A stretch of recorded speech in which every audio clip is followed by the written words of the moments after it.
When reefs go bad, one of the first things to disappear is anemones and their clownfish. They're a really good indicator group, Alan says. Besides spurring demand for clownfish, Finding Nemo helped fuel the explosion of websites and chat rooms devoted to raising reef fish in captivity. Aura breeds 13 clownfish species, as well as designer exotics such as the Picasso clown. Rado says he sells some 300,000 clownfish a year. That's several hundred thousand that won't be taken from the wild. Despite the reef degradation Alan has witnessed during his 40-year career, he says that in some areas there's incredible hope. Many reefs are almost pristine and very healthy. His focus now, as a consultant for Conservation International, is to identify these areas and help with their preservation before it's too late. Although the movie may have harmed native populations, Stanton's colourful little character also created a new group of nature lovers, eager to preserve clownfish and their reef homes. I hope it increased awareness, Stanton says. I know it's precarious out there. At first, fear spread through the aquarium industry that the storyline would cause a backlash. Nemo is captured and held in a tank in a dentist's office, and his father spends the rest of the time trying to rescue him. A dozen or more clownfish of the same species, from juveniles to mature adults up to 6 inches long, can occupy a single anemone. When Andrew Stanton set out to make an animated children's movie set in the ocean and faithful to the real rules of nature, all he needed was the perfect fish for his main character. Combing through the coffee table books on sea life, his eye landed on a photo of 2 fish peeking out of an anemone. It was so arresting, Stanton says. I had no idea what kind of fish they were, but I couldn't take my eyes off them. The image of fish in their natural hiding place perfectly captured the oceanic mystery he wanted to convey. As an entertainer, the fact that they were called clownfish, it was perfect. There's almost nothing more appealing than those little fish that want to play peekaboo with you. So a star was born.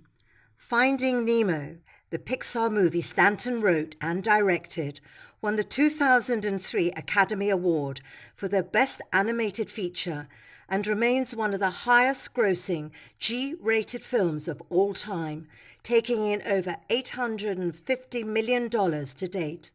Nemo, a clownfish of the species Amphiprion procula, introduced millions of children around the world to a wondrous tropical ecosystem, the coral reef and its denizens. Clownfish get their name from the bold colour strokes on their body, from rich purplish browns to bright oranges and reds and yellows, often divided by stark lines of white or black, quite like the face paint on a circus clown. Seeing a clownfish darting among the tentacle folds of an anemone is like watching butterflies flittering around a flowering plant in a breeze-blown meadow. Mesmerizing. 29 species of clownfish live among the reefs from East Africa to French Polynesia and from Japan to Eastern Australia, with the greatest concentration of diversity on the north coast of New Guinea in the Bismarck Sea, where with a little luck and a competent guide you can see 7 species on one reef. On a recent diving trip to Fiji, Gerald Allen, a research associate at the Western Australian Museum and the World's Clownfish Authority, discovered the 29th species, Amphiprion barbari. That brought his lifetime total to 7 clownfish and nearly 500 species of reef fish. I still get a huge buzz when I find something new, Allen says. Amphiprion barbari is a beautiful clown, orange and red like a blazing ember on the reef. Among scientists and aquarists, clownfish are also known as an anemone fish because they can't survive without a host anemone, whose stinging tentacles protect them, and they're developing eggs from intruders. Of the roughly 1,000 species of anemones, only 10 host clownfish. It's still a mystery exactly how a clownfish avoids being stung by the anemone, but a layer of mucus, possibly developed by the clownfish after it first touches an anemone's tentacles, may afford protection. It's a slime that inhibits the anemone from firing off its stinging cells, Alan says. If you ever watch a new little anemone fish coming into an anemone, it makes these very tentative touches. They have to make contact to get this chemical process going. Thus shielded, the clownfish, in effect, becomes an extension of the anemone, another layer of defense against anemone-eating fish, such as the butterfly fish. What's good for the clownfish is good for the anemone, and vice versa. Clownfish spend their entire lives with their host anemone, rarely straying more than a few yards from it. They lay their eggs about twice a month on the nearest hard surface, concealed by the fleshy base of the anemone, and they aggressively protect the developing embryos. Just after a clownfish hatches, it drifts near the surface for a week or two as a tiny transparent larva.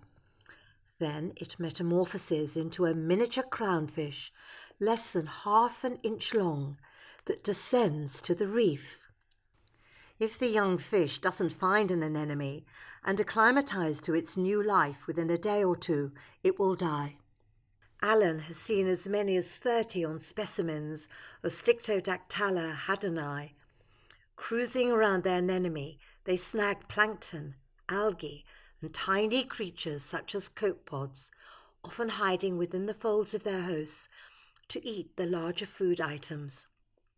In the wild, where grouper or moray eels threaten, clownfish rarely live past 7 to 10 years. But in the safety of captivity, they can go much longer. My neighbour keeps a spry 25-year-old, which used to bite my knuckles when I cleaned out his reef tank years ago as a kid. Clownfish may or may not become sexually mature adults. A strict hierarchy exists amongst the occupants of each anemone, which hosts only one dominant pair at any time. The female is the largest in this family, followed by the male and the adolescents.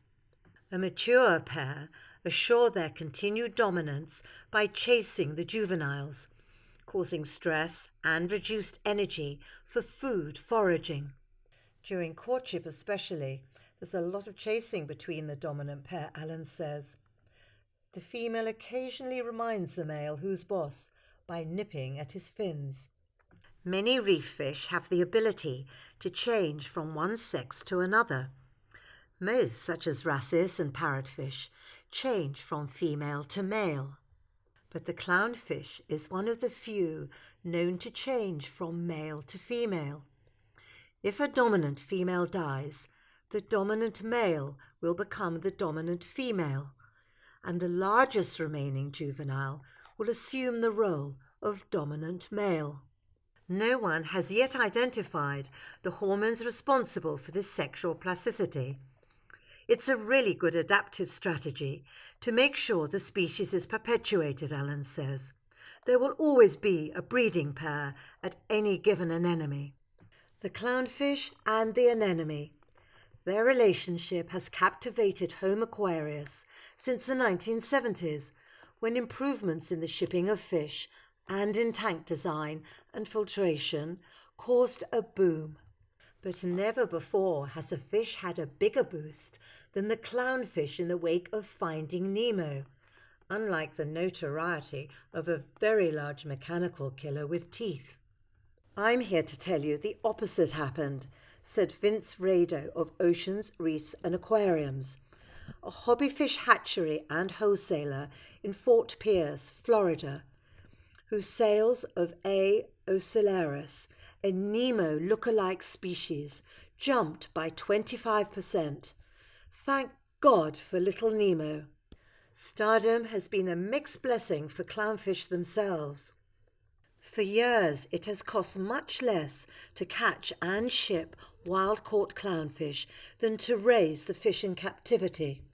Breeding them in tanks presents certain challenges, getting the larvae to feed for one, and it takes at least 8 months to grow them to marketable size. But the economics of wild clownfish have been changing.